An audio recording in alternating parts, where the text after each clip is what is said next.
Assalamualaikum warahmatullahi wabarakatuh. Bismillahirrahmanirrahim. Alhamdulillahi hamdan katsiran tayyiban mubarakan fihi kama yanbaghi li jalali wajhikal karim wa azimi sultanik. Allahumma salli ala sayyidina Muhammad abdika wa rasulika nabiyil ummi wa ala alihi wa sahbihi wa sallim. Nawaitu ta'alluma wa ta'lim wa tadhakkura wa tadhkir wa naf'a wal intifa' wal ifadah wal istifadah wal hatha ala tamassuki bi kitabillah wa sunnati rasulih wa du'a ilal huda wa dalalah ala al khair ibtigha'a wajhillah wa mardatihi wa qurbihi wa thawabihi lillahi ta'ala. Allahumma inna na'udzu biridhaka min sakhatika wa bimu'afatika min 'uqubatika wa na'udzubika minka la nuhsi thana'an 'alaika anta kama asnaita 'ala nafsik. Terima kasih sahabat saya Al-Fadhil Tuan Haji Zakaria bin Osman selaku rakan bicara wara pada pagi ini. Seterusnya yang kita raikan seluruh rakan-rakan para pelayar-pelayar kita yang sedang mengikuti siaran ini. Yang dari utara kita doakan sejahtera, yang dari barat kita doakan dapat berkat, yang dari selatan kita doakan dapat keberkatan, yang dari timur kita doakan terus makmur. Alhamdulillah, pada kesempatan pagi ini dalam webinar ini kita akan membincangkan tentang apa lagi tanggungjawab kita terhadap Palestin. Seperti yang kita semua sedia maklum, Palestin ini apa tanggungjawab kita? Palestin ini istimewa di hati kita. Apa sebab? Bagi seorang Islam umumnya dan khususnya, pertama sekali ia adalah tanah yang kita anggap sebagai tanah suci. Dia adalah tanah suci. Sebab itu dalam Quran surah Al-Ma'idah ayat 21, Allah Ta'ala merekodkan, Ya qaumid khulul ardal muqaddasatil lati kataballahu lakum.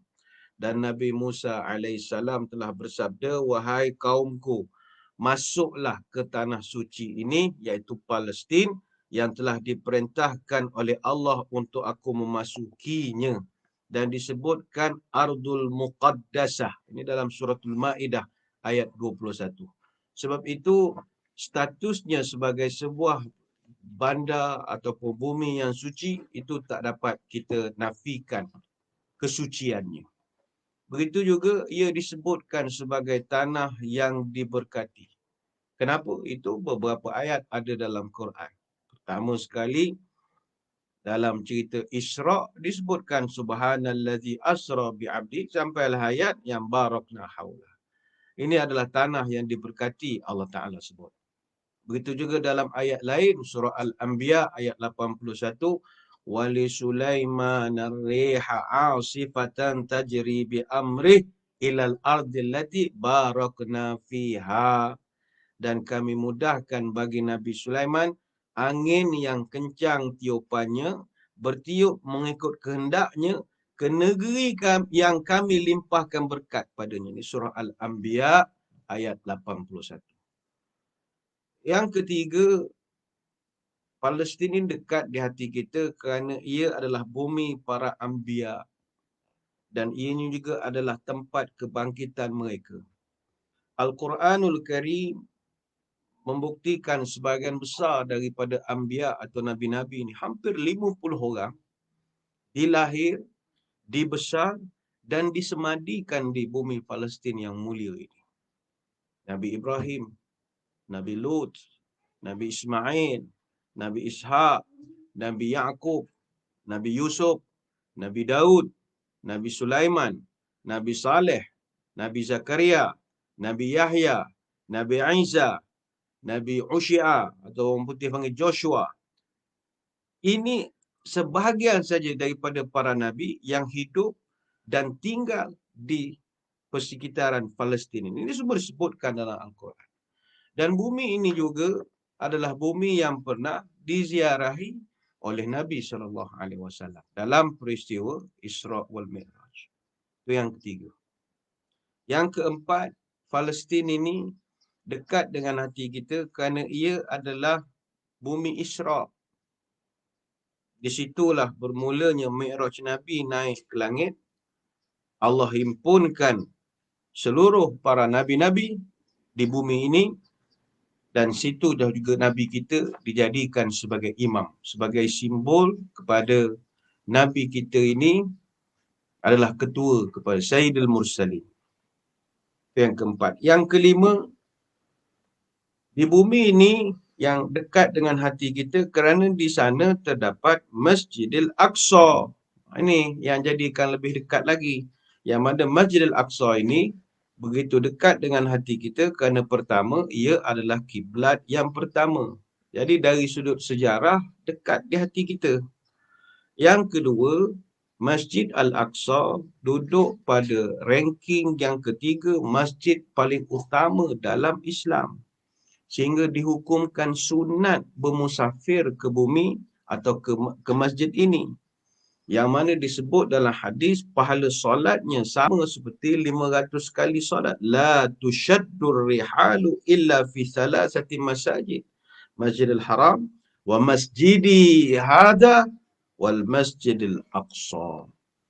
Dalam hadis Nabi menyebutkan bahawa tidak diberatkan, tak disuruh beria sangat untuk kita melakukan perjalanan kecuali kepada 3 masjid ini. Pertama Masjidil Haram, Masjid Nabawi, Masjidil Aqsa. Ini hadis Bukhari Muslim sebagai simbol menunjukkan bahawa kedudukan masjid ini begitu tinggi. Iaitu dalam hadis yang lain, as-salatu fil Masjidil Haram bi mi'ah alaf salah, was-salatu fi masjidi bi alfi salah, was-salatu fi Baitul Maqdis bi 500 salah. Semayang dalam Masjidil Haram sama pahala 100,000 kali. Semayang di Masjidku ini, Masjid Nabawi, 1000 kali. 1000 pahala lah maknanya. Dan semayang di Masjidil Aqsa menyamai 500 kali. Hadis riwayat Ahmad dan juga Abu Darda. Sebab itu saudara, bumi Palestin ini dekat dengan hati kita kerana faktor-faktor ini. Tetapi kita juga tak dapat menafikan bahawa penganut-penganut agama yang lain juga memiliki perasaan sentimental juga terhadap bumi Palestin ini. Seperti yang kita tahu, Al-Quds, Baitul Maqdis ini, yang terletak ke arah utara Baitul Laham ataupun Bethlehem, di sebelah selatan Ramallah, 22 km daripada Laut Mati, 250 km dari Laut Merah, terletak betul-betul di tengah-tengah negara Palestin. Ini juga adalah kawasan yang ada kenangan kepada agama-agama lain. Di sebelah timur ada Masjid Al-Aqsa. Di sebelah barat ada gereja Nativity. Dan juga di kawasan Khan Al-Zaid itu dianggap sebagai tempat lahir Nabi Isa AS. Dan kota ini juga dianggap suci oleh 2 agama lain, iaitu Kristian dan juga Yahudi. Ini kerana ketiga-tiga agama samawi ini dia ada nilai sentimental dan nilai kudus pada kota-kota tersebut. Bagi orang Kristian misalnya, di situlah tempat kelahiran Jesus. Di situlah juga Jesus telah disalib. Dan di situlah menurut kepercayaan mereka akan dibangkitkan kembali Jesus menjelang hari kiamat. Mau tidak, dekat dengan hati mereka. Bagi Yahudi tak payah cerita lah. Dia adalah kota yang dijanjikan oleh Tuhan Yahweh kepada mereka. Seperti yang banyak disebutkan dalam Old Testament dan juga kitab Torah mereka. Di kota itu jugalah kebanyakan daripada para nabi mereka duduk dan tinggal. Di situ jugalah kononnya Sulaiman telah membina haikal untuk kaum Yahudi ini beribadah. Dan kononnya dalam haikal ini juga terdapat satu tapak paling suci dalam agama Yahudi yang dipanggil sebagai Holy of Holies. Dan Masjid Al-Aqsa adalah tempat yang sangat mereka idamkan yang untuk nak membina kembali haikal Sulaiman ini. Jadi ke arah Erez Yisrael Hashamla untuk mewujudkan negara Israel yang sempurna, kata mereka, Al-Aqsa itu perlulah dimusnahkan. Jadi ini yang menjadi cikal bakal atau titik tolak kepada permulaan konflik yang berlaku sekarang ini. Namun bagi kita umat Islam khususnya perlu kita memahami, kalau kita belajar sejarah, kita faham bahawa apa yang berlaku ini hanyalah ulangan kepada episod-episod yang lalu.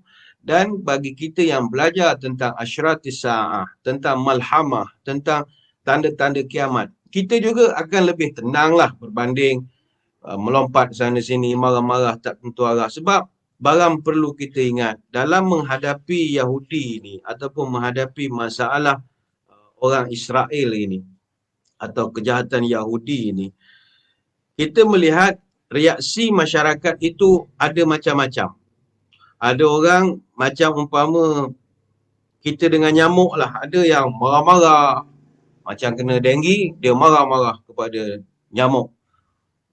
Buat demonstrasi ke, dia apa-apa yang patutlah. Dia oh nyamuk jahat, nyamuk ni hisap darah manusia. Ada jenis macam tu. Ada pula orang dalam menghadapi masalah denggi ni, dia lebih fokus kepada perancangan. Apa perancangan kita? Bagaimana kita nak menghadapi benda ni pada masyarakat dan pelbagai lagi. Jadi terpulang kepada kita untuk menentukan apa tindakan kita untuk menghadapi situasi ini. Tetapi saya melihat, pertama sekali, kita perlu memiliki kefahaman yang luas dan juga ilmu tentang persoalan Yahudi ini ataupun konflik di Israel ini. Kita maklum dalam Quran bahawa bangsa Yahudi ini adalah bangsa yang dimurkai oleh Allah. Itu prinsipnya. Kalau Allah pun sudah murka kepada bangsa ini, apatah lagi manusia. Allah murka kepada bangsa ini. Kita selalu baca dalam sembahyang, siratal ladzina an'amta alaihim ghairil maghdubi alaihim waladdallin. Amin. Kita minta kepada Tuhan supaya tidak marah kepada kita sebagaimana memberi jalan petunjuk kepada kita. Jangan masuk kita ni jadi orang yang dimurkai oleh dia dan jangan jadi orang yang disesatkan oleh dia. Dalam hadis yang dijelaskan dalam hadis oleh Adi bin Hatim radhiyallahu an, ketika Nabi menjelaskan surah Al-Fatihah ini, innal yahuda maghdubun alaihim wa innan nasara dullalun. Qala qultu fa inni jitu musliman qala faraitu wajahu tabassata faraha. Sesungguhnya kata Nabi, orang-orang Yahudi adalah bangsa yang dimurkai dan orang-orang Nasrani adalah orang yang sesat. Dan datanglah Adi bin Hatim kata, saya Muslim, ana Muslim ya Rasulullah. Saya Muslim ya Rasulullah. Maka faraitu wajahu tabassata faraha. Maka saya tengok wajah Nabi berseri-seri gembira. Ini hadis riwayat At-Tirmizi. Jadi sebagai bangsa yang dimurkai oleh Allah, itu sudah menjadi satu mukadimah untuk kita nak mudahkan perbincangan tentang bangsa ini. Mengapakah Allah murka kepada mereka? Kaum Yahudi dinyatakan sifatnya sebagai kaum yang dimurkai oleh Allah pertama sekali kerana mereka telah mengetahui kebenaran kerasulan Muhammad sallallahu alaihi wasallam. Mereka mengetahui Al-Quran tetapi mereka menentangnya. Ini masalah. Yang kedua, mereka dimurkai oleh Allah sebab mereka telah membunuh ramai nabi. Ini dalam surah Ali Imran ayat 112, Allah Ta'ala mencatatkan, Zalika bi'annahum kanu yakfuruna bi'ayatillahi wa yaqtuluna al-anbiya'a bighairi haqqa. Mereka ini, kata Allah, mereka sentiasa kufur akan ayat-ayat Allah ataupun perintah-perintah Allah dan telah membunuh para nabi dengan tidak ada alasan yang benar. Surah Al-Anbiya, Ali Imran ayat 112. Para ulama tafsir ketika menafsirkan ayat ini memberikan pendapat yang pelbagai. Kata Imam Jalaluddin, orang Yahudi telah membunuh seramai 43 orang Nabi dan mereka juga membunuh 170 orang pengikut kepada Nabi-Nabi tersebut. Ada juga riwayat daripada Abu Ubaidah dalam Musnad Al-Firdaus disebutkan Bani Quraizah, salah satu klan di dalam Yahudi ini. Mereka pernah bunuh 43 orang Nabi pada waktu siang Dan waktu malam mereka bunuh 112 orang pengikut Nabi-Nabi yang mereka bunuh tadi di waktu siang. Kata Al-Qurtubi, orang-orang Yahudi ni dulu mereka bunuh 300 orang Nabi dalam sehari. Antaranya Nabi Ilyas, Nabi Ilyasa, Nabi Zakaria. Sebab itu saudara, kalau bangsa ini, kalau Nabi pun mereka bunuh, setakat orang yang kita tengok dalam berita tu, dia senyum sajalah. Ini bangsa yang dimurkai oleh Allah. Nah, tapi kita, Palestin ini dia, walaupun kita tidaklah kata, hentaklah Palestin memang dah sebut dalam Quran bangsa, kita tidaklah begitu juga.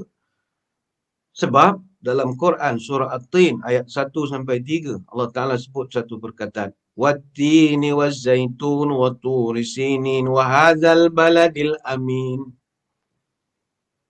Buah tin, buah zaitun, bukit Sinai, kota Mekah yang aman. Para ulama tafsir ketika menafsirkan ayat ini mereka mengatakan Al-Quran ni dia bukannya katalog nak jual barang, bukan. Dia sebut buah tin, buah zaitun, dia bukan jual COD, benda delivery, buah hantar untuk PKP, tak ada. Dia sebut buah tin, buah zaitun, bukannya macam farmer nak jual buah apa, bukan. Dia sebut buah tin, buah zaitun, wa turi sinin, wa hadzal baladil amin. Ini adalah simbolik negara-negara yang sedang popular pada akhir zaman ini. Pertamanya, watin. Buah tin ini kata ulama tafsir, buah tin. Dia terkenal di Syria, di Damaskus atau Damsyik. Terkenal buah tin ini. Wazaitun. Zaitun ni sangat masyhur di bumi Palestin, di sebelah Syam. Wa turi sinin, bukit Tur, bukit diletak di Sinai. Yang mana Sinai ini terletak di Mesir. Al-Baladil Amin, kota Mekah yang aman. Artinya 4 negara, bandar, iaitu Syria, Palestin, Mesir, Mekah. Ini semua adalah antara negara ataupun bandar yang popular. Popular daripada segi akan berlaku banyak konflik, banyak perkara tragedi. Dan kita sebagai orang Islam, kita merasa prihatin dengan perkembangan-perkembangan yang berlaku di Syria, di Palestin, di Mesir dan banyak lagi. Macam konflik Syria pun besar, tetapi orang Malaysia ni tak berapa rapat sangat dengan Syria agaknya. Jadi kita jaranglah pakai maflar Syria apa semua. Kalau Palestin ni memang maflar Palestin ni saya ingat memang standby je dalam almari tu. Dia setahun sekali dia akan ada lah berlaku. Syria sejak 15 Mac sampai 15 Mac tahun 2011 sampai 14 Mac tahun 2021, genap 10 tahun. Data Syrian Observatory for Human Rights ataupun SOHR, pelarian saja, kita tak ceritalah yang terkorban. Pelariannya saja ada 5,116,097 orang. Sebab itu konflik Syrian atau Al-Harbul Ahliyah Suriah, Syrian Civil War adalah satu peperangan ataupun satu konflik yang kita memang terlepas pandang. Nanti JAKIM kena buat pula akan datang. Syria, apa tanggungjawab kita? Bukan Palestin. Palestin ni ramai. Ramai orang simpati. Tak ada masalah. Habis koyak, habis bendera-bendera Israel. Watin, wazaitun, waturi sinin. Mesir. Mesir, Wallahu'alam. Apa konfliknya nanti? Wallahu'alam. Wadal baladil amin. Dan Mekah itu juga disebutkan dalam Quran. Antara negara-negara yang akan, bila nak dekat kiamat ni, akan berlaku banyak perkara. Sebab itu saudara-saudari sekalian, tadi saya sebutkan bahawa bangsa ini yang sedang membuat kekacauan, gangguan pada saudara-saudara kita di Palestin, ini adalah bangsa yang bukan manusia saja marah, Allah Ta'ala pun murka kepada bangsa ini. Bahkan mereka pernah satu peringkat, Nabi kita, Nabi Muhammad SAW pun hampir mereka bunuh. Bukan pukul, bunuh. Ini Allah Ta'ala rekodkan dalam surah Al-Hasyr. Ayat yang kedua. Huwallazi akhrajal ladzina kafaru min ahlil kitabi min diyarihim li awwalil hasyr. Dialah yang telah mengeluarkan orang-orang kafir di kalangan ahli kitab dari kampung halaman mereka untuk julung-julung kalinya ketika mereka berhimpun ketika nak memerangi Rasulullah.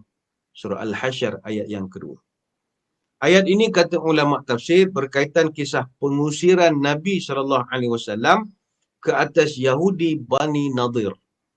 Yang mana pengusiran ke atas kaum Yahudi Bani Nadir di Madinah ini berlaku pada tahun keempat Hijrah. Selepas cubaan mereka membunuh Nabi kita dengan menggunakan seketul batu yang besar.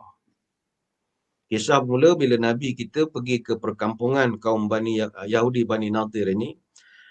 Nabi nak minta puak mereka ni bayar diat, bayar denda. Yang mana ada satu kes pembunuhan dilakukan oleh Ammar bin Umayyah Ad-Damri yang telah membunuh 2 orang laki-laki dari Bani Kilab. Jadi Huyai bin Akhtab yang merupakan ketua kepada Bani Nadir, Yahudi Bani Nadir ni, ketua kampung dia lah, telah mengarahkan supaya bila Nabi Muhammad ini datang ke kampung mereka, dia akan letakkan Nabi ini di satu ruang rehat dekat satu bangunan dan dia minta anak buah dia letakkan satu batu besar di atas bangunan itu dan dicampakkan ke atas Nabi. Bayangkan. Jadi ada seorang namanya Amru bin Jahash. Dia kata tak apa, saya jadi sukarelawan untuk nak melakukan kerja ini. Yahudi suka, tapi ada juga Yahudi yang tidak setuju. Salam bin Mishkam misalnya. Dia telah memberi amaran, kata dia, jangan kau buat perkara ini. Sebab kalau kita buat perkara pembunuhan ini, kita melanggar perjanjian kita. Dan orang Arab sangat pegang kepada janji. Jadi Nabi kita pun disebut oleh ulama tafsir. Nabi kita pun duduklah menunggu sementara nak buat perbincangan ni. Batu atas kepala, Nabi tak tahu. Tiba datang malaikat Jibril, perintahkan oleh Allah memberitahu kepada Nabi tentang rancangan jahat puak-puak Yahudi Bani Nadir. Lantas, Nabi pun terus ajak para sahabat balik tanpa berkata apa-apa. Sahabat pun heran, apa balik tiba-tiba ni. Kemudian Nabi pun hantar Muhammad bin Maslamah sebagai utusan. Wakil dia beritahu kepada Bani Nadir, mereka tidak lagi dibenarkan duduk di Madinah kerana telah melanggar perjanjian damai bersama dengan Nabi SAW. Kata Nabi, keluar daripada negara kami, jangan kamu tinggal di sini selama mana engkau ada niat nak membelot kami. Jadi Muhammad bin Maslamah pun pergi bawa pesanan Nabi, mereka diberi tempoh 10 hari untuk meninggalkan Madinah. Kalau mereka gagal, maka hukumannya adalah pancung kepala. Jadi, kalau kita belajar daripada sejarah, kita boleh faham bahawa ini bangsa langgar perjanjian, murkai oleh Allah, membunuh para Nabi. Maka inilah yang kita sedang, saudara-saudara kita di Palestin sekarang sedang berhadapan. Tapi balik kepada cerita pengusiran Bani Nadir ini. Ada satu plot yang muncul. Ini juga jadi pelajaran pada kita. Kita sejarah sirah ini kita kena read between the lines. Ada kisah-kisah di dalam sirah dan sejarah ini yang kalau kita pindahkan cerita itu memang sesuai dengan sekarang. Sebab sejarah kan sentiasa berulang. 100 tahun berulang sekali, 1000 tahun berulang sekali. Dalam plot pengusiran Bani Nadir, Yahudi Bani Nadir ini, munculnya Abdullah bin Ubay. Abdullah bin Ubay, dia telah ganggu. Abdullah bin Ubay ini pemimpin munafik. Ketika Nabi mengarahkan, memberi notis 10 hari pindah kepada Yahudi Bani Nadir, tiba-tiba Abdullah bin Ubay pula masuk jarum. Kat awalnya Yahudi ni, okey, halau kami keluar. Tapi Abdullah bin Ubay nasihatkan pula orang-orang Madinah ni, mu jangan keluar dari Madinah. Jangan keluar. Hendaklah kamu bertahan, menentang habis-habisan. Kami sendiri akan bantu kamu, wahai orang Yahudi. Ini Abdullah bin Ubay.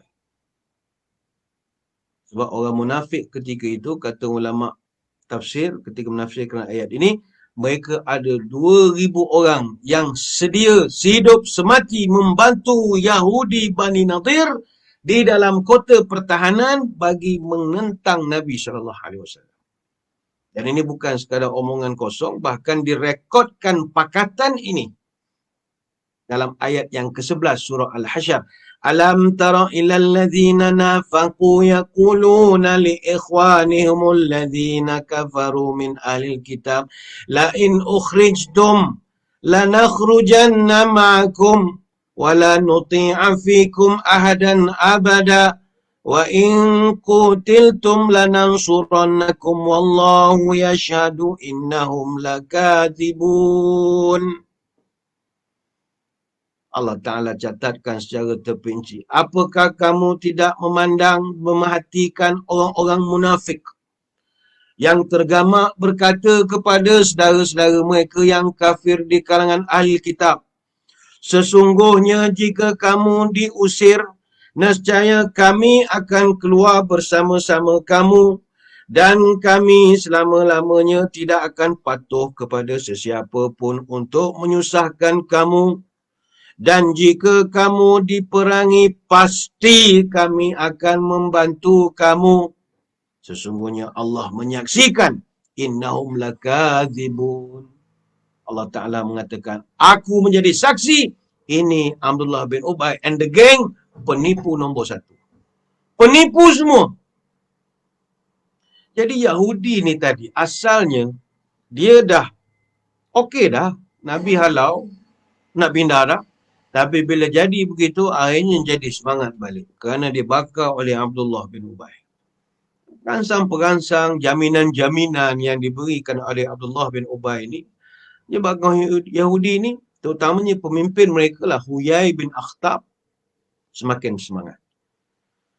Jadi bila mereka tak nak pindah dalam notis 10 hari, maka bala tentera Islam telah dikerahkan untuk bertindak ke atas Bani Nadir, mana kampung mereka diserang.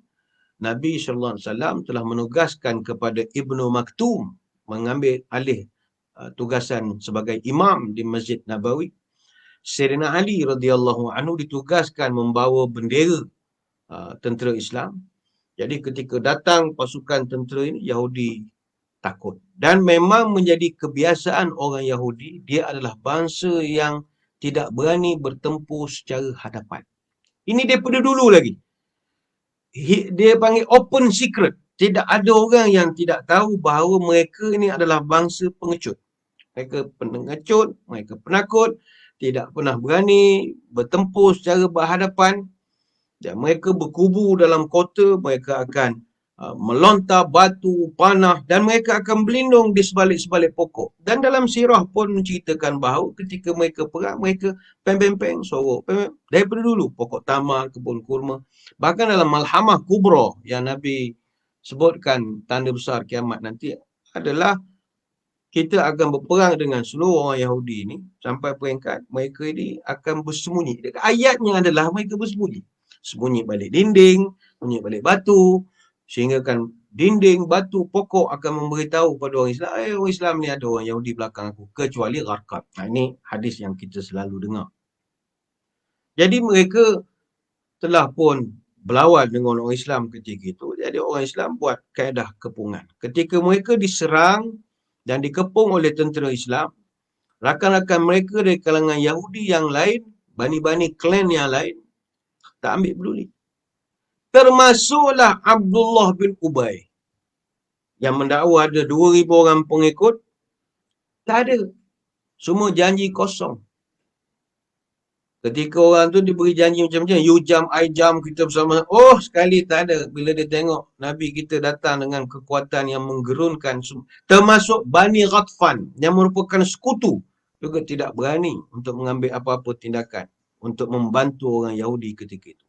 Jadi, Rasulullah SAW dan para sahabat, dia telah mengepung perkampungan Bani Nadir selama 15 hari. Macam PKPD jugalah kurang lebih. Akhirnya orang Yahudi surrender. Allah campakkan dalam hati orang-orang Yahudi dan sekutu mereka ini perasaan takut dan gentar. Lalu mereka menyerah diri dan meletakkan senjata. Kemudian mereka menghantar utusan untuk bertemu dengan Nabi.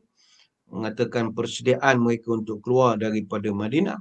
Nabi benarkan mereka keluar pada Madinah bersama dengan hamba abdi, boleh bawa makanan, barang-barang pun boleh bawa, tapi hendaklah sekadar muat di atas unta saja. Dan senjata mesti ditinggalkan. Jadi mereka pun keluar daripada Madinah sebagaimana yang diarahkan. Dan sebelum mereka pindah, didapati mereka telah merobohkan rumah-rumah mereka. Dan yang jadi agak lucu, disebutkan mereka ni, Nabi pesan bawa barang yang boleh saja atas unta. Dia bawa lagi boleh muat-muat. Sampai tingkap rumah, pintu rumah pun diangkut sekali. Dia orang Yahudi Bani Nadir. Jadi kebanyakan mereka ni keluar daripada perkampungan ini dengan 600 ekor unta. Dan mereka berpindah ke perkampungan Khaybar. Dan sebahagian lagi mereka berpindah ke Syam. Jadi saudara-saudari sekalian, sekali lagi, kalau kita memahami sirah dan juga sejarah, kita boleh faham bahawa ini adalah bangsa yang dimurkai oleh Allah, bangsa yang tidak suka pegang kepada janji, mereka suka langgar perjanjian. Maka sudah pastilah kita faham, pasti akan ada konflik kalau kita duduk dengan bangsa yang sebegini. Cuma satu perkara yang kita kena dalam konteks Palestin ini adalah mereka mendakwa bahawa Palestin ini adalah tanah mereka. Ini masalah. Dalam catatan sejarah, nenek moyang kaum Yahudi telah pun diusir daripada Jerusalem pada tahun 70 Masihi lagi.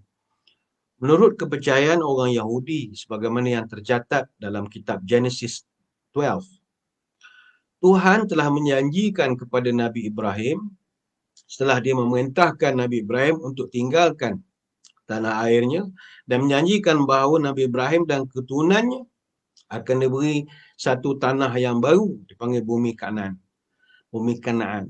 Jadi bumi inilah yang dinamakan Israel, bersempena dengan nama cucu kepada Nabi Ibrahim.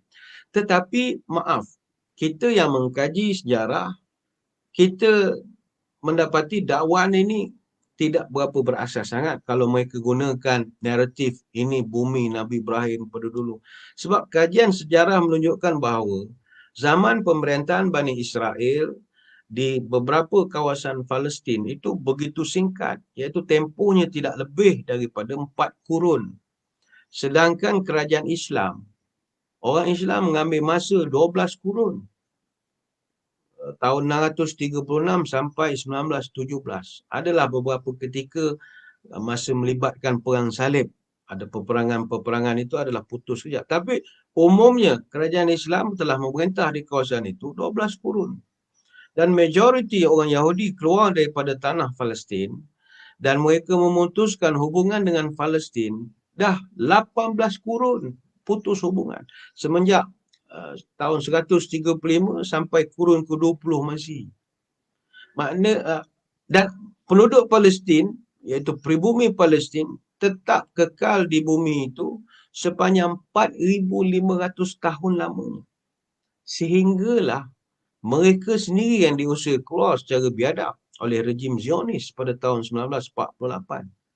Sebab itu hasil kajian daripada tokoh-tokoh Yahudi sendiri, sebagai contohnya Arthur Koestler, dia membuktikan bahawa lebih daripada 80% Yahudi pada hari ini tidak ada talian keturunan pun, ataupun tidak ada pertalian sejarah pun dengan Bani Israel yang kita belajar dalam Quran dan sebagainya lagi, dan tidak ada pertalian pun dengan Palestin. Sebab majoriti yang ada sekarang ini adalah Yahudi Khazar yang berasal daripada kabilah Tatri Turki kuno yang mendiami kawasan Kaukasus. Kaukasus ni sebelah selatan Rusia. Sebab itu perbahasan ini dia akan jadi meleret-leret sampailah ke Ya'juj Ma'juj dan sebagainya. Bila muncul perkataan Kaukasus, satu kawasan pergunungan yang dikatakan di situlah Nabi, di situlah Iskandar, Zulkarnain buat dinding Ya'juj Ma'juj. Ini panjang pula uraian. Kita tak nak pergi sampai ke sana sangat. Jadi majoriti mereka ini adalah kabilah Tatri Turki kuno yang duduk kawasan Kaukasus. Mereka menjadi Yahudi pada kurun ke-8 Masihi di bawah pemerintahan Raja Bulan. Raja bulan ni Khagan of Khazaria tahun 740. Dia Yahudikan semua orang. Apabila pemerintahan dia jatuh, orang Yahudi ni telah bertaburan di Rusia, di Eropah Timur, yang akhirnya dikenali dengan panggilan Yahudi Ashkenaz. Boleh cari Yahudi Ashkenaz. Justru kalau kita nak membicarakan soal hak, kalau mereka diberi hak untuk kembali ke tanah air yang asal, kalau kita nak berikan hak kepada mereka, maka tempat tanah air asal mereka adalah selatan Rusia. Itu tempat asal-usul mereka. Sebab itu kita tak nak membicarakan tentang hak-hak ini. Kalau dia nak tuntut hak, nanti sejarah tidak pernah berbohong. Begitu juga mereka mendakwa bahawa Masjid Al-Aqsa ini Nabi Sulaiman yang bina. Segala dakwaan ini tidak berdasarkan kepada hujah yang kuat dan tidak berdasarkan kepada dalil-dalil yang kredibel. Mereka berpendapat kononnya Sulaiman telah membina haikal untuk orang Yahudi beribadah, dan dalam haikal ini ada satu tapak paling suci dalam agama Yahudi yang dipanggil sebagai Holy of Holies. Sebab itu kalau kita tengok, jarang sekali ada Yahudi akan menafikan fakta ini. Hatta golongan sekular atau etis Yahudi sekalipun, yang free thinker sekalipun, mereka tetap meletakkan soal Holy of Holies ini sebagai satu benda yang perjuangan paling utama lah. Sebagai dulu Theodor Herzl, dia pernah ucapkan, "How can I forget you, Urushalem? Curse upon my right hand if I ever forget you, O Urushalem." Itu sumpah dia. Betul David Ben Gurion menyebutkan, "There will be no Erez Rizyael without Urushalem, and there will be no Urushalem without the temple." Betul juga Ehud Barak, sejurus dia menang pilihan raya Perdana Menteri mengalahkan Benjamin Netanyahu. Dia telah menyampaikan ucapan, "Urushalem is Israel's eternal capital city." Ucapan dia. Sama juga Ariel Sharon ketika dikecam kerana keputusannya mengundurkan tentera dan juga penduduk-penduduk Yahudi daripada Gaza. Kemudian dia juga pernah dikecam kerana dia berancang untuk nak menyerahkan Al-Quds kembali kepada rakyat Palestin. Untuk mengembalikan sokongan politik, dia telah menyampaikan satu ucapan, "Urushalem can never be separated from Israel." Jadi, disebabkan mereka merasakan Urushalem, Jerusalem, Masjid Al-Aqsa ini adalah hak mereka, ini juga kita kena perbetulkan. Siapa bina Masjid Al-Aqsa? Ini ada dua pendapat yang berbeza. Kalau kita rujuk pendapat Dr. Salah Abdul Fattah Al-Khalidi, dia buat satu tulisan Haqa'iq Quraniyah Haul Masjid Al-Aqsa wal Baitul Maqdis. Dia orang sana, dia buat buku tentang hujah-hujah Quran berkenaan tentang perkara-perkara yang ada di sekitar Baitul Maqdis dan Masjid Al-Aqsa. Mengatakan bahawa ada beberapa pendapat. Pertama sekali, yang membina Masjid Al-Aqsa adalah Nabi Ibrahim AS. Nabi Ibrahim membina Masjid Al-Aqsa 40 tahun selepas baginda membina Masjidil Haram. Ini pendapat pertama. Yang kedua, pendapat mengatakan bahawa Masjid Al-Aqsa telah pun dibina oleh Nabi Adam AS. Cuma binaan ini kemudiannya musnah akibat taufan pada zaman Nabi Nuh dan dibina kembali oleh Nabi Ibrahim. Ini kita boleh rujuk dalam Al-Qurtubi dalam tafsirnya Jami' Al-Ahkam Al-Quran. Ada dia mengulaskan tentang Masjid Al-Aqsa ini. Jadi kita boleh simpulkan bahawa kata Muhammad Hasan Shurab dalam Baitul Maqdis wal Masjid Al-Aqsa dirasat tarikhiyah muwattahaqah. Masjid Al-Aqsa telah dibina oleh Nabi Adam AS ataupun anak-anak Nabi Adam beribu-ribu tahun sebelum Sulaiman AS membinanya semula buat kali yang kedua. Dan sekarang yang mengkhawatirkan kita adalah Masjid Al-Aqsa itu sendiri. Masjid Al-Aqsa ini memang dalam bahaya, dalam keadaan bahaya. Iaitu pemimpin-pemimpin NGO di sana, Datuk Bandar Umul Faham dan ramai lagi ada membuat rayuan-rayuan kepada masyarakat antarabangsa tentang status Masjidil Aqsa. Ini juga korang mendapat santunan dan layanan daripada kita. Mungkin netizen kita boleh juga memperjuangkan perkara ini. Mengatakan bahawa orang-orang Yahudi sekarang ini mereka mendakwa Haikal. Haikal ini terletak dekat dengan Bukit Moravia. Bukit Moravia ni di mana letaknya Qubatus Sakhra sekarang ini.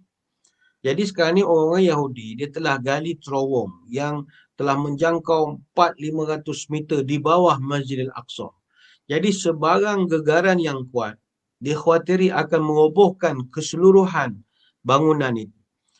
Jadi disebabkan kerja-kerja penggalian terowong ini, sebab mereka nak mencari Haikal Sulaiman ini, kita khawatir dia boleh merosakkan sesuatu. Dan akhirnya merobohkan Masjidil Aqsa. Sebab itu kita tak nak benda ini jadi pisang berbuah dua kali. Orang-orang Zionis ini khususnya, ya, mereka percaya bahawa yang asal daripada perkataan Zionis itu sendiri daripada Bukit Zion, tapak paling suci dalam agama Yahudi. Mereka percaya Bukit Zion itu Temple of Sulaiman ataupun Haikal Sulaiman.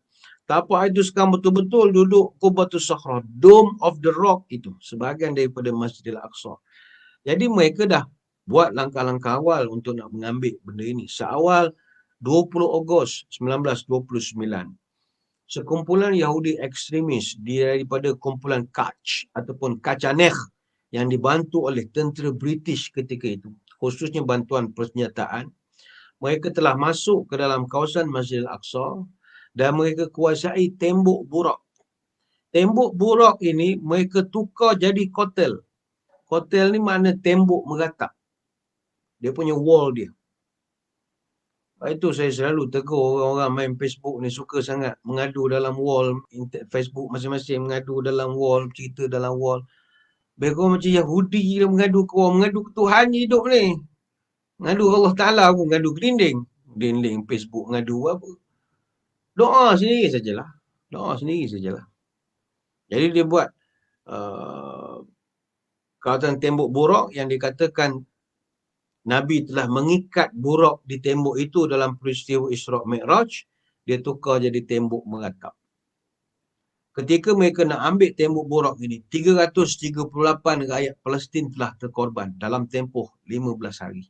Mempertahankan serangan ketika itu. Tahun 1967, mereka isytiharkan secara rasmi pada tarikh tersebut, kawasan itu telah menjadi kiblat kepada semua orang Yahudi dan mereka akan tunaikan ibadat meratap. Mereka menangis. Menangis apa? Menangis kerana kehilangan Haikal yang pernah dibina oleh Nabi Sulaiman di atas tapak itu. Jadi, sehingga kini penganut agama Yahudi yang berpahaman Zionis dari serata dunia, mereka akan menunaikan haji mereka di sana. Jadi begitu juga bagi para tentera mereka yang menjawat jawatan tertinggi dalam angkatan tentera rejim, mereka juga akan menunaikan angkat sumpah jawatan di tembok itu. Yang mana isi kandungan sumpahnya adalah untuk mempertahankan Israel, iaitu negara Israel dengan nyawa dan darah mereka.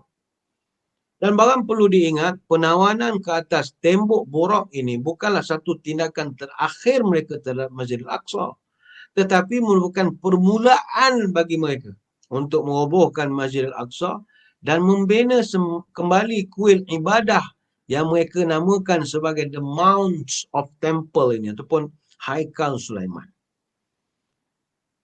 Tanggal 21 Ogos 1969, ada seorang ekstremis Yahudi. Nama Yahudinya Mikhail Rohan. Tetapi telah orang putihkan namanya untuk nak mengelakkan dia dikenali sebagai orang Yahudi. Disebutkan sebagai namanya Dennis Michael. Dennis Michael. Tapi para pengkaji mengatakan nama Yahudinya Mikhail Rohan. Dia telah membakar sebahagian daripada ruang utama Masjidil Aqsa. Jadi antara yang mengalami kemusnahan daripada tindakan ganas tahun 69 itu adalah mimbar masjid yang telah dibina semenjak daripada zaman Nuruddin Az-Zinki dan pernah digunakan oleh Salahuddin Al-Ayyubi pada zaman pemerintahnya telah pun musnah. Dan hasil daripada pembakaran inilah baru orang Islam ketika itu bangkit dan hasilnya OIC telah ditubuhkan. Demi untuk nak menyatukan negara-negara majoriti umat Islam supaya menjadikan isu Palestin dan juga Masjid Al-Aqsa ni sebagai isu kita bersama.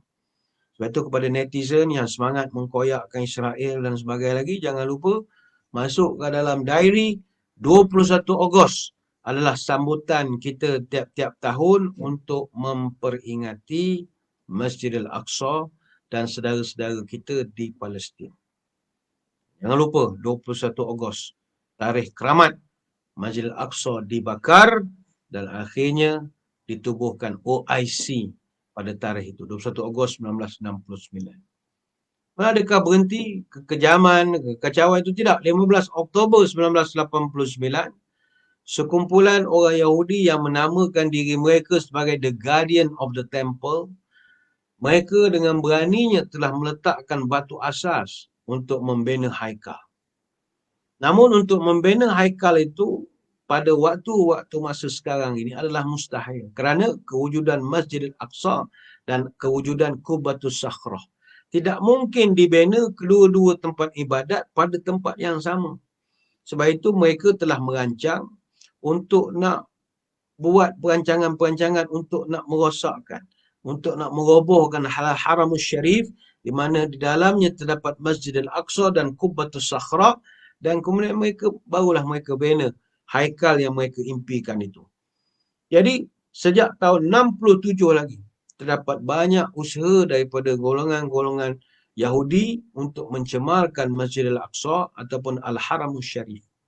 Malah penggalian terowong yang kini telah menjangkau 400-500 meter di bawah Masjid Al-Aqsa menjadi satu yang direstui oleh rejim Zionis. Jadi apabila Al-Haramus Syarif dikelilingi dengan terowong di bawah dasarnya, maka foundation dia akan goyah dan boleh merobohkan. Jadi dengan robohnya masjid, akhirnya dia bolehlah buat haikal yang mereka impi-impikan. Sebab itu, saudara-saudari sekalian, apa juga yang sedang kita lihat sedang berlaku sekarang, please read between the lines. Jangan kita melihat satu isu itu daripada satu perspektif saja. Kita perlu melihat kenapa ianya berlaku. Apa sebab ini? Why? What is the because? Sebab itu kalau pencerobohan biadab ke atas Masjid Al-Aqsa didasari oleh cita-cita pembinaan semula, apa yang dikatakan sebagai the Temple of Solomon ataupun kuil Sulaiman, maka tidak keterlaluan kita katakan bahawa pemerkosaan ke atas bumi Palestin pula dilandasi oleh slogan The Promised Land. The Promised Land. Mereka merasakan bahawa inilah bandar asal-usul nenek moyang kita lah, kata mereka. Sebab itu ini kita dah banyak kali perbetulkan bahawa ianya adalah perkara yang tidak benar, kerana sejarah nenek moyang mereka bukanlah yang ada di tempat sekarang, tetapi boleh pergi ke selatan Rusia. Itu pandangan daripada kita. Sebab itu orang Yahudi sekarang ini, mereka sangat berjuang kepada kebangkitan semula Yahudi. Dalam eskatologi Yahudi, wujud kepercayaan dipanggil Masyiach. Masyiach ini agama-agama langit, Islam, Kristian, Yahudi. Kita ni ada persamaan daripada sudut kita percaya ada satu talian hayat akan turun untuk nak menyelesaikan banyak perkara. Macam sekarang ni bagi kita yang bagi orang Islam, bagi orang yang bumi geng flat earth, tak suka vaksin apa semua, tak suka benda-benda macam ni lah, ni teori konspirasi bagai-bagai lagi. Mereka mengatakan, tunggu, Imam Mahdi turun. Jadi kita tengok, dia ada Mesiah. Orang Islam ni, Imam Mahdi akan turun untuk nak membetulkan balik segala kebobrokan masyarakat, soft jarang apa semua. Imam Mahdi. Bagi agama sama, mereka juga ada dia punya penyelamat, juru penyelamat mereka. Macam orang Kristian dia ada Mesiah mereka. Termasuk juga Yahudi. Yahudi dia wujud kepercayaan kepada Masyiach. Masyiach ni sebahagian Rambam's 13 Principles of Faith. Mereka percaya wujudnya satu orang yang akan membawa kegemilangan kepada bangsa Yahudi. Lepas tu kalau kita tengok dalam Shemoneh Israel. Shemoneh Israel ni sembahyang orang Yahudi. Dalam dia Yahudi ada 3 kali sembahyang. Syacharit, Mincha, Ma'arif. Syacharit ni sembahyang pagi, sembahyang subuh. Mincha sembahyang tengah hari, sembahyang zuhur. Yang ketiga Ma'arif, sembahyang maghrib. Yahudi dia beza. Kita 5 kali sehari, Yahudi 3 kali sehari. Jadi kalau ada saudara-saudari kita ni sembahyang 3 kali je sehari, dengan Yahudi lebih kurang sajalah. Buka je lah maflar tu. Engkau lebih kurang Yahudi je perangai. Sembahyang 3 kali sehari. Jual apa begitu. Dia Yahudi dia sembahyang 3 kali sehari. Syacharit, Mincha, Ma'arif. Di dalam sembahyang mereka ada doa tentang Masyiach. Doa datangnya penyelamat yang akan mengangkat kegemilangan, kehebatan bangsa Yahudi. Tetapi the messianic idea in Judaism ini, dia berbeza sedikit dengan agama-agama Abrahamik. Masyiach ini dia bukan sekadar penyelamat ataupun savior. Tidak juga. Kalau dalam Jeremiah chapter 23 verse 5, Masyiach ini manusia, pemimpin keturunan King David, orang gelarkan dia Masyiach ben David, great military leader who will win battle of Israel. He will be great judge who makes righteous decision. Macam watak Imam Mahdi jugalah. Jadi dalam Yahudi, sebelum Masyiach datang, ini kalau kita rujuk Ezekiel chapter 38 verse 16. Sebelum Masyiach ni datang, dunia sedang berperang. Jadi untuk memastikan dia punya juru selamat ni datang, mesti ada konflik. Mesti ada satu peperangan. Dia tak boleh datang dalam keadaan tenang saja, tak boleh. Dia mesti ada. Dia boleh nampak dah ya, apa yang berlaku. Read between the lines. Ada sebab-sebabnya. Kita tak bercerita sekarang ni tentang kerajaan mereka sekarang, kerajaan interim. Pembangkang dengan penyokong kerajaan balance. Jadi nak buat pilihan raya, tak tahu macam mana. Jadi parlimen mereka ni pernah jadi kita kan interim government. Mereka dah lama interim government. Jadi nak dapatkan sokongan daripada rakyat, dia punya pemimpin perlu jadi hero dalam isu-isu tertentu. Ini kita tak cerita. Ini Jakim boleh panggil orang yang analisis politik lah di Asia Barat, khususnya di parlimen mereka. Tapi macam saya, bidang tentang Asyratus Saah, kita melihat satu tu daripada perspektif tanda-tanda kiamat. Masyiach ini, dia nak datang dalam keadaan mesti dunia sedang berperang. Jadi Masyiach ini dia akan kembalikan keamanan Israel dan juga Jerusalem. Isaiah, Jeremiah, Hosea. Dia punya tim dia. Jadi Masyiach ini dia akan establish pusat pemerintahan dunia di Israel. Dan ini bukannya anganan mereka, disebutkan dalam kitab mereka. Isaiah chapter 2 verse 2 sampai 4. Chapter 11 verse 10. Dan juga chapter 42 verse 1. Dia nak establish pemerintahan dunia ni, centernya adalah di Israel. Jadi Masyiach ini, dia akan kembali dan dia akan bina Temple of Solomon. Yang ini disebutkan dalam Jeremiah chapter 33 verse 18. Jadi, bila Masyiach ni datang, dunia akan berlaku satu keadaan dipanggil Ohlam Hahbah. Ohlam Hahbah. Apa artinya? Very peaceful. Semasa Olam Habah ini, seluruh dunia akan iktiraf agama dan juga Tuhan Yahudi sebagai Tuhan yang paling benar. Ini disebut dalam Isaiah chapter 2 verse 3, chapter 11 verse 10, Zechariah chapter 40 verse 9. Ketika itu tidak ada lagi pembunuhan, tidak ada lagi rompakan, tidak ada lagi hasad dengki. Yang disebut dalam Zephaniah chapter 3 verse 13. Itu saudara-saudara, sebenarnya banyak kalau kita nak ceritakan daripada perspektif kiamat, eskatologi, pengakhiran dunia ini dan juga konteks Israel dan bagai-bagai. Ini satu tajuk yang begitu besar. Tapi bagi kita lah, kalau tanggungjawab kita sebagai orang Islam dalam soal Palestin ini adalah kita beri sokongan pada mereka, beri bantuan pada mereka, kita doakan mereka, dan kita beritahu pada mereka bahawa perjuangan mereka ini perjuangan yang suci. Kalau mereka tak mampu lakukan, kena ada orang lain lah untuk lakukan. Kan kita harap orang Malaysia sangguplah untuk menggantikan tempat mereka kalau mereka dah kepenatan. Tetapi percayalah, orang yang berjuang di jalan ni tak pernah rasa penat. Bahkan syurga itulah yang mereka paling nak cari sekali. Banyak nak terangkan tapi masa tak mengizinkan. Saya kira sekadar itu sembang-sembang pada kesempatan kali ini. Kita kembali semula kepada Tuan Haji Zakaria di Jakim. Silakan. Terima kasih Yang Bahagia Datuk Badrullah Alauddin di atas perkongsian begitu luar biasa informasi-informasi, fakta dan juga maklumat-maklumat yang disampaikan kepada kita. Kalau nak harap saya lah, kalau nak baca sendiri memang berat sikit lah nak membacanya. Tapi bila dah Datuk yang kongsikan itu, kita dengar dan kita cuba adaptasi semua sumber-sumber yang dikongsikan itu.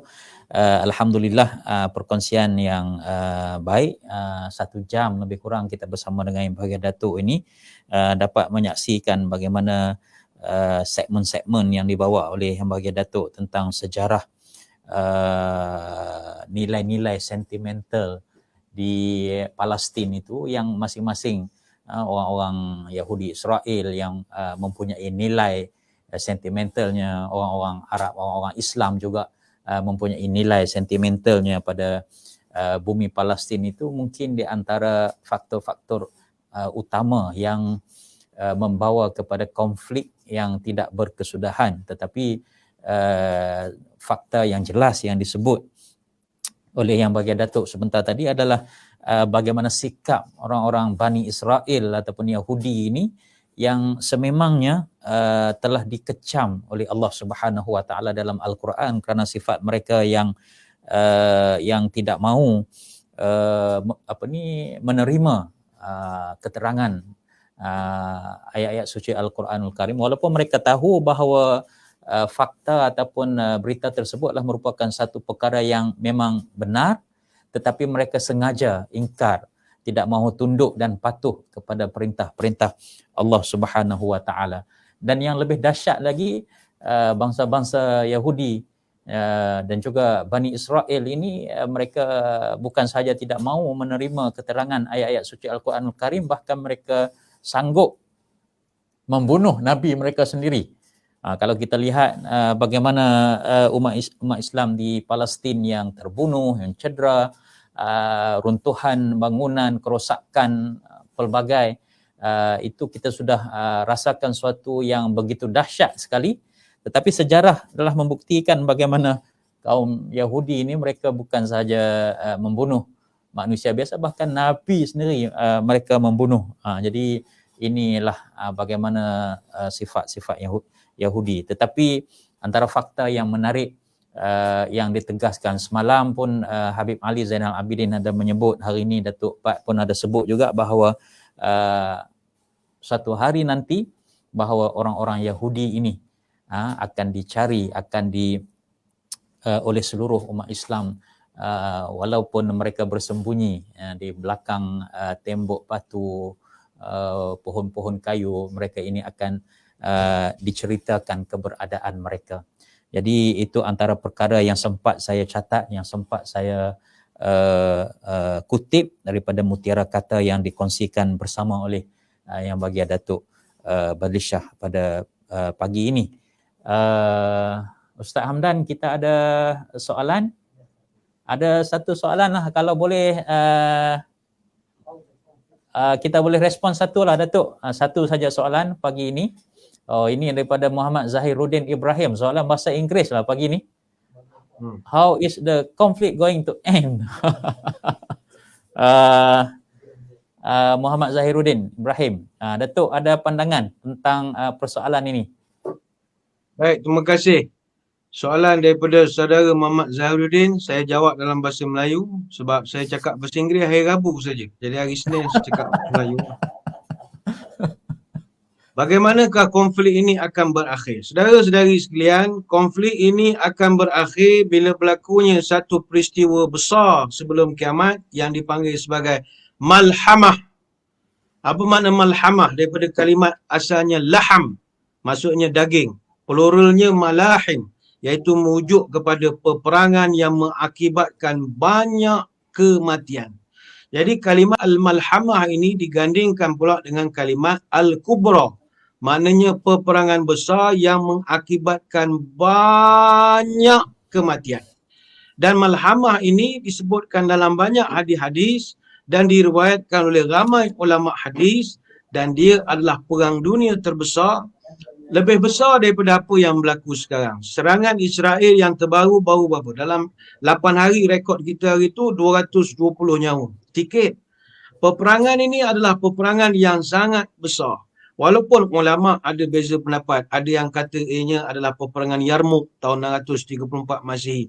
Ada yang kata peperangan Hittin di Palestin tahun 1187, pimpinan Salahuddin Al-Ayyubi. Ada yang kata The Spring of Goliath tahun 1260, peperangan Ain Jalut, iaitu penawanan semula Jerusalem.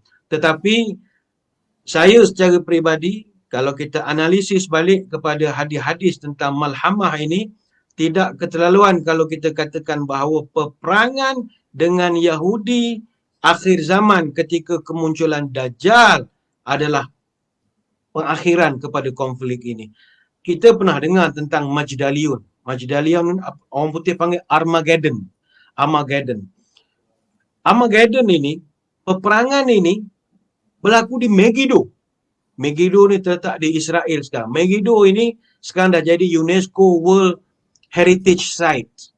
Dalam Old Testament 12 kali disebut tentang kalimat Megiddo ini.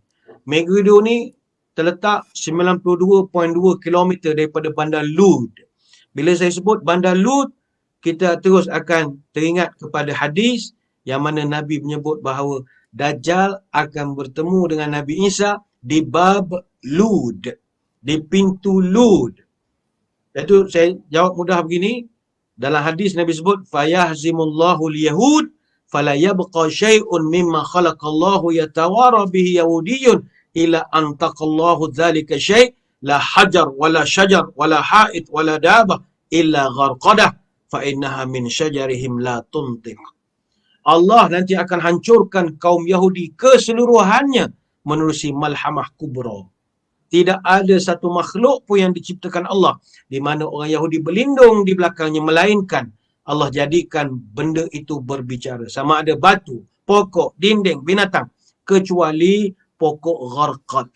Pokok itu tidak akan berbicara. Ini hadis dalam Sunan Ibnu Majah.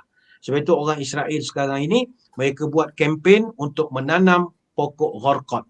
Go for green, save the gharqad tree.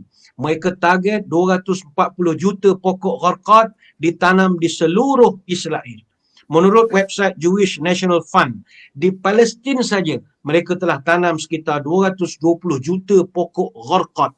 Maknanya kalau diukur jumlah penduduk Yahudi di Palestin saja ada 7.509.000 lebih kurang penduduk, maka secara puratanya satu orang Yahudi dia dapat 29 pokok gharqad untuk melindungi mereka. Jadi kalau ditanya bila akan berakhir, malhamah kubra. Ini pendapat saya. Wallahu a'lam. Terima kasih pada yang bahagia Datuk Bat. Saya kira kita ambil satu soalan sahaja daripada banyak pandangan-pandangan yang diberikan ini. Terima kasih banyak sekali lagi kepada yang berbahagia Datuk. Mudah-mudahan Allah Subhanahu Wa Taala memberkati segala ilmu perkongsian yang disampaikan pada pagi ini, dan yang lebih baik daripada itu, yang lebih penting daripada itu adalah bahawa kita memperbanyakkan doa. Itulah sumbangan yang paling sedikit, yang paling kecil, tetapi mempunyai nilai yang sangat besar di sisi Allah Subhanahu Wa Taala, kerana doa adalah merupakan satu senjata yang begitu besar bagi umat Islam dalam menghadapi segala musibah, dalam menghadapi segala perjuangan hidup kita di atas muka bumi ini. Mudah-mudahan kita mengharapkan saudara-saudara kita yang sedang berjuang di bumi Palestin khususnya, dan di mana sahaja berada, akan diberi pertolongan oleh Allah Subhanahu Wa Taala. Baik, terima kasih pada pembentang kita Datuk Badli Shah. Terima kasih kepada rakan-rakan yang menyaksikan secara langsung dari page Jakim, page Perbadan Putrajaya, dari page yang lain banyak kita share cross post pada pagi ini. Alhamdulillah. Jangan lupa temu janji kita pada hari besok. Kita akan bersama dengan saudara Nadir An-Nuri bin Kamaruzzaman, iaitu Ketua Eksekutif Persatuan Cinta Gaza Malaysia.